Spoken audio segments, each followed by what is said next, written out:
Hi! In front of me is OPPO Find X2 Lite, and today I would like to show you how you can block app notifications.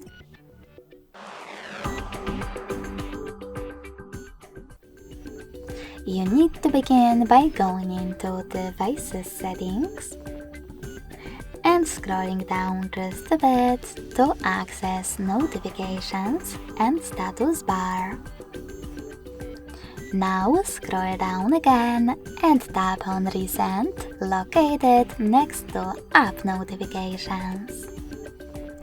Then tap on the best option for you, in my case, Frequency. And last but not least, tap on the switcher next to one of your apps from which you want to block notifications.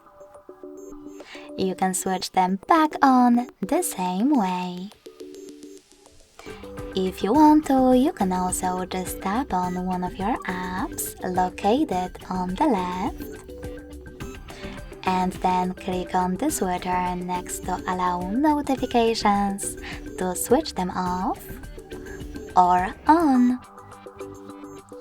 Thanks so much for watching. If you enjoyed this video, don't forget to leave a like, comment and subscribe.